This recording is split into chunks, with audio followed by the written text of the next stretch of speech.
Now available in paperback and e-readers. John Haynes, 1987. Learn lessons about life and teenage love in the 1980s in this coming-of-age John Haynes story. Get your copy of John Haynes 1987 in paperback and e-readers at Amazon.com and online booksellers everywhere.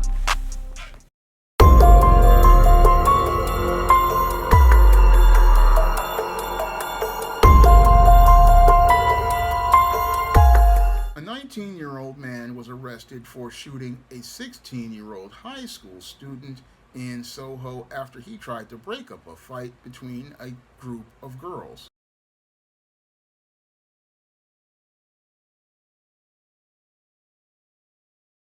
A 19-year-old now under arrest in connection to the deadly shooting of a 16-year-old Makai Brown in Soho.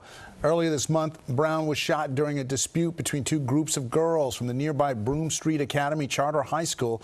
Detectives say two men then fled the scene on Citibikes. So far, no charges have been officially filed. Police are still looking for the second suspect.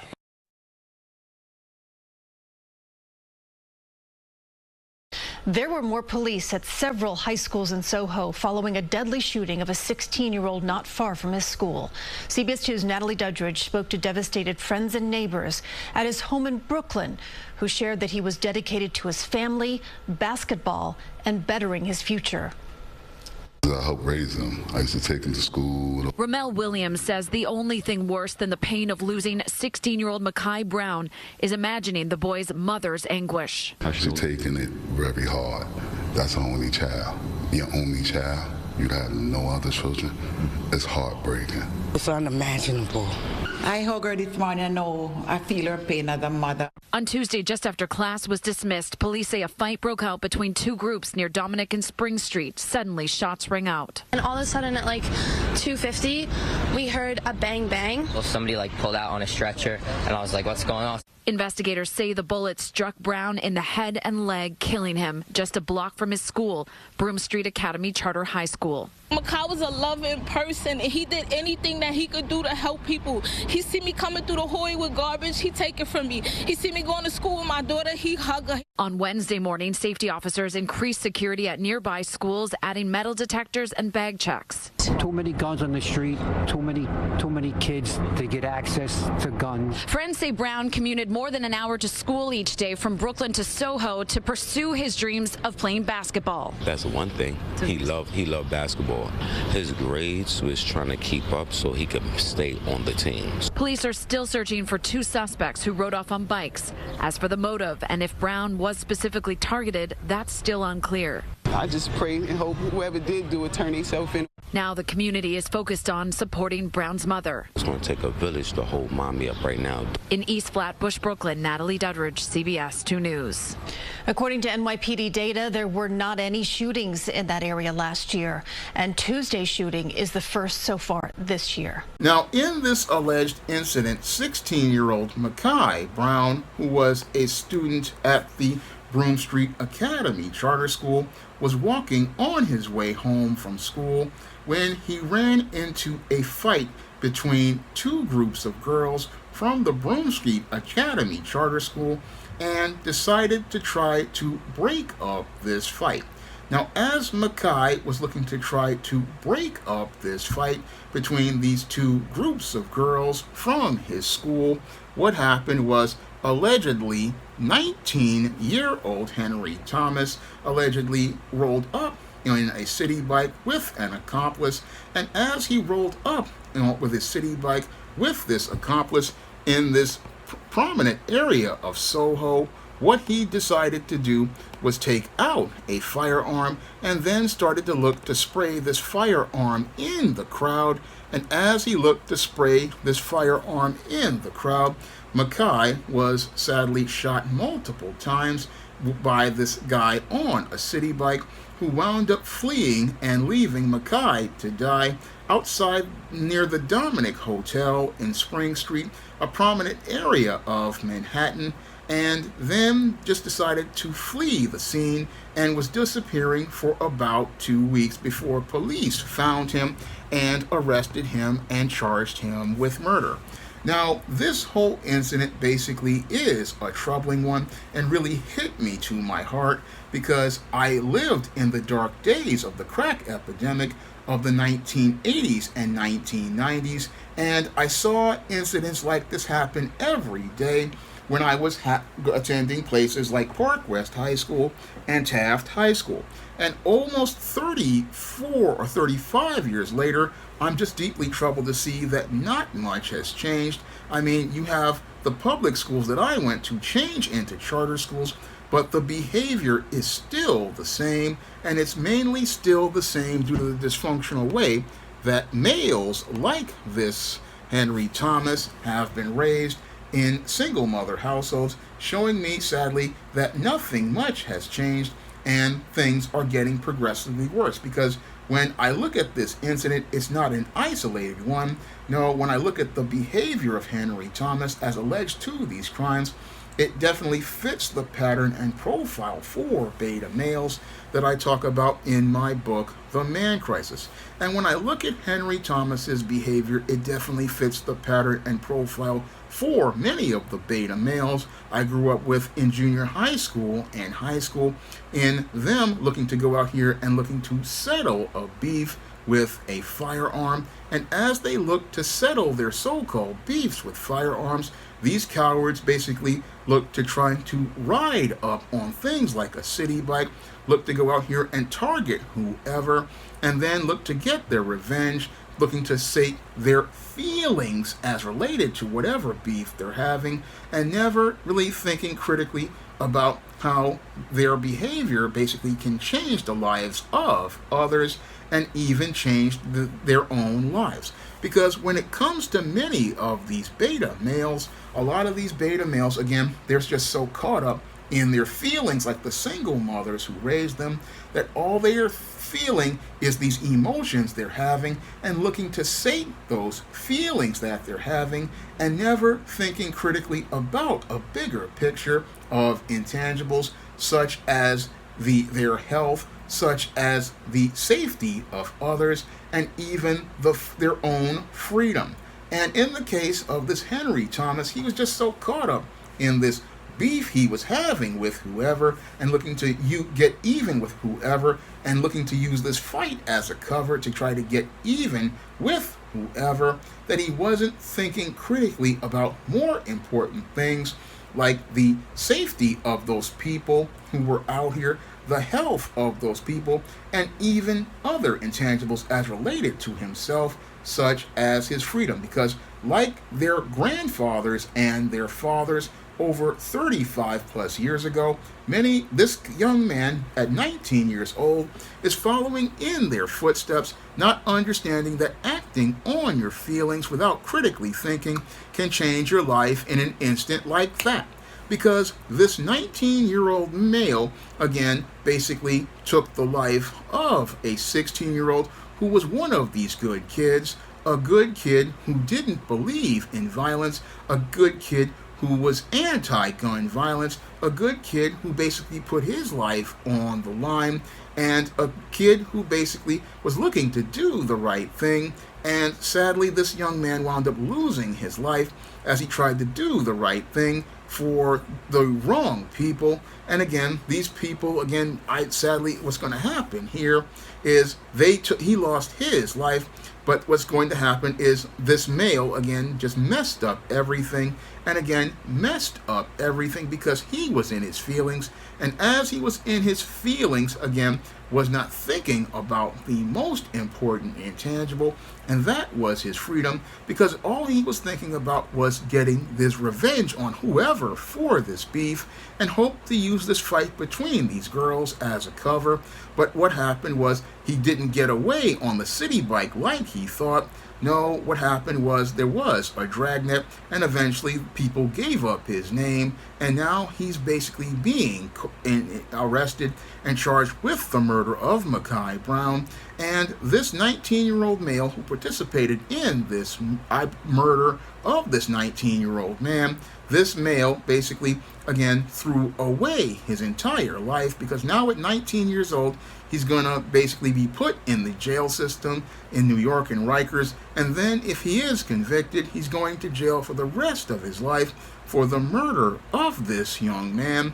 And he's now going to go from being riding on a city bike to guys looking to ride him, and guys like Bubba, Tiny, Roscoe, Big Dave, Melvin, and Mr. Sprinkles looking to take a ride on him and take him on a train ride as they go taking the train in the front side and the back side, and trade that front side and back side for Little Debbie snack cakes, ramen noodles, packets of Crystal Light lemonade, packets of Crystal Light tea, off-brand fruit punch, Taster's Choice coffee, off-brand lemonade, off-brand grape drink, off-brand apple juice, Snyder's pretzels, all up on snack pack puddings, Teenage Mutant Ninja Turtle pies, and all of the items of the commissary.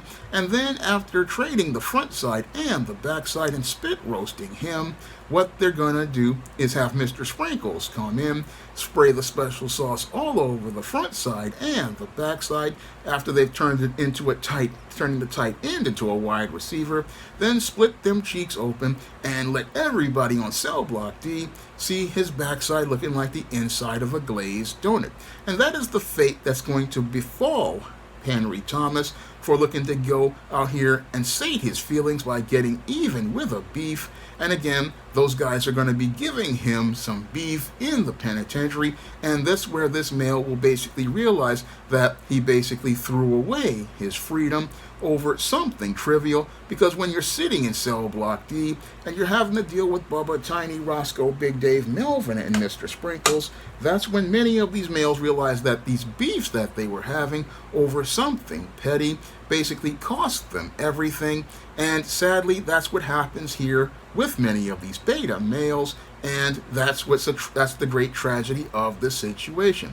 Now, sadly, Mekhi Brown wound up losing his life, and he wound up losing his life because he decided to get involved in a situation with some girls at his school who were fighting, and he sadly didn't have a man to tell him that when it comes to conflicts like this, while you want to step in, sometimes the best thing for you to do is to step away.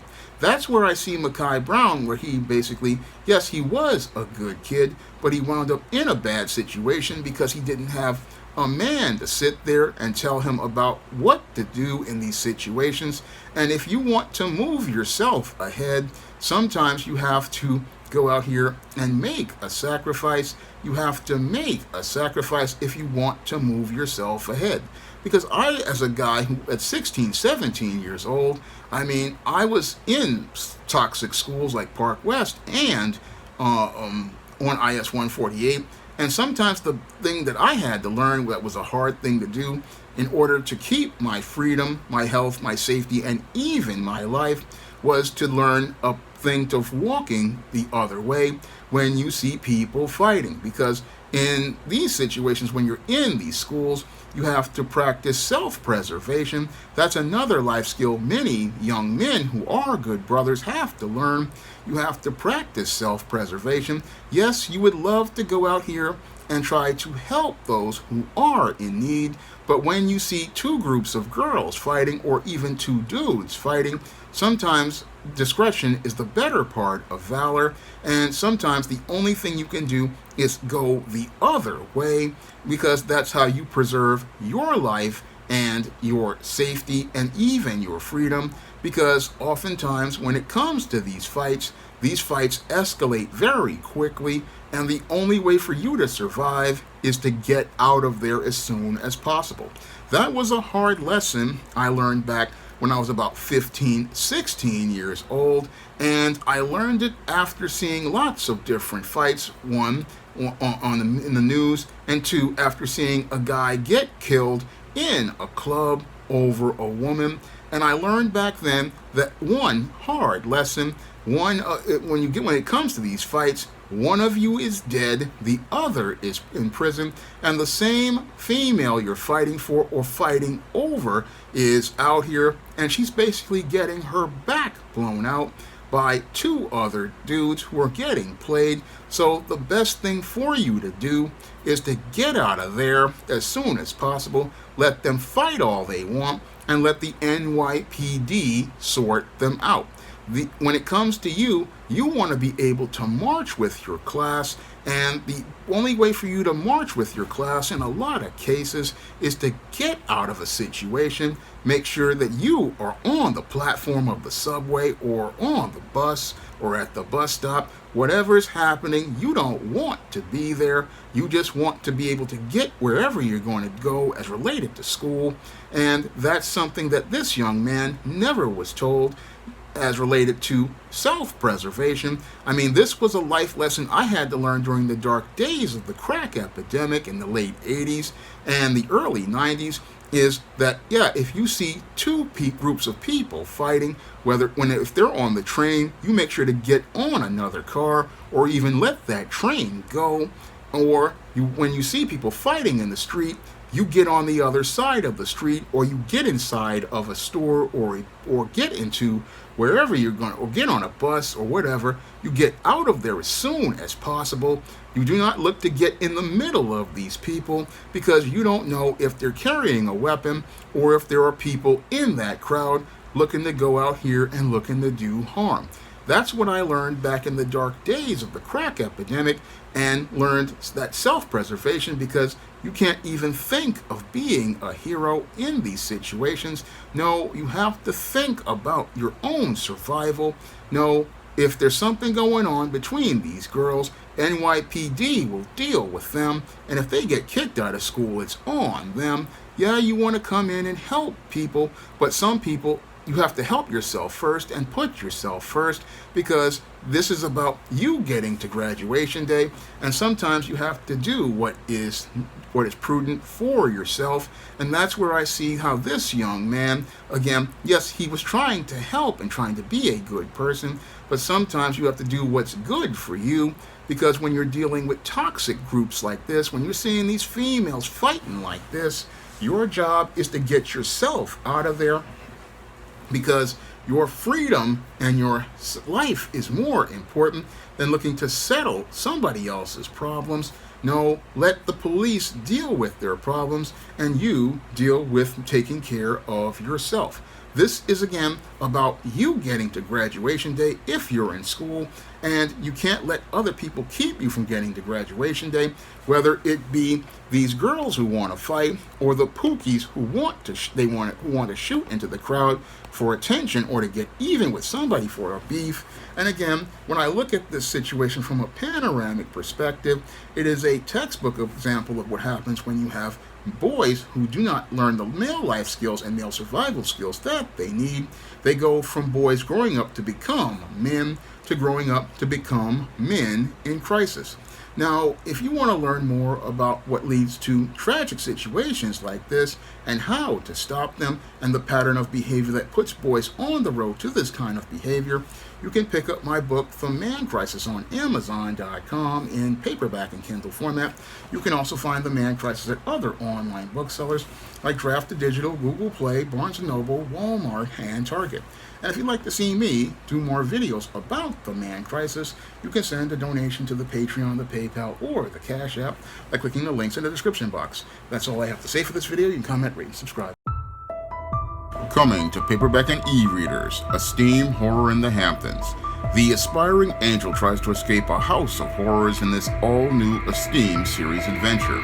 Pre-order your copy of Esteem Horror in the Hamptons in digital format at Amazon.com, Google Play, Draft to Digital, and other digital booksellers, or pick up your paperback copy on May 24th.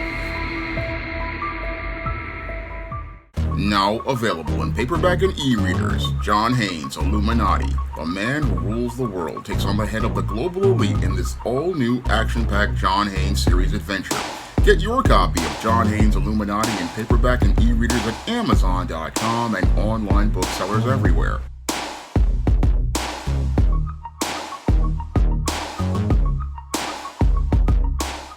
Support Black-owned and Black-operated digital broadcast media. www.niceradionetwork.com. Nice Radio Network, broadcasting 24 hours a day, 7 days a week.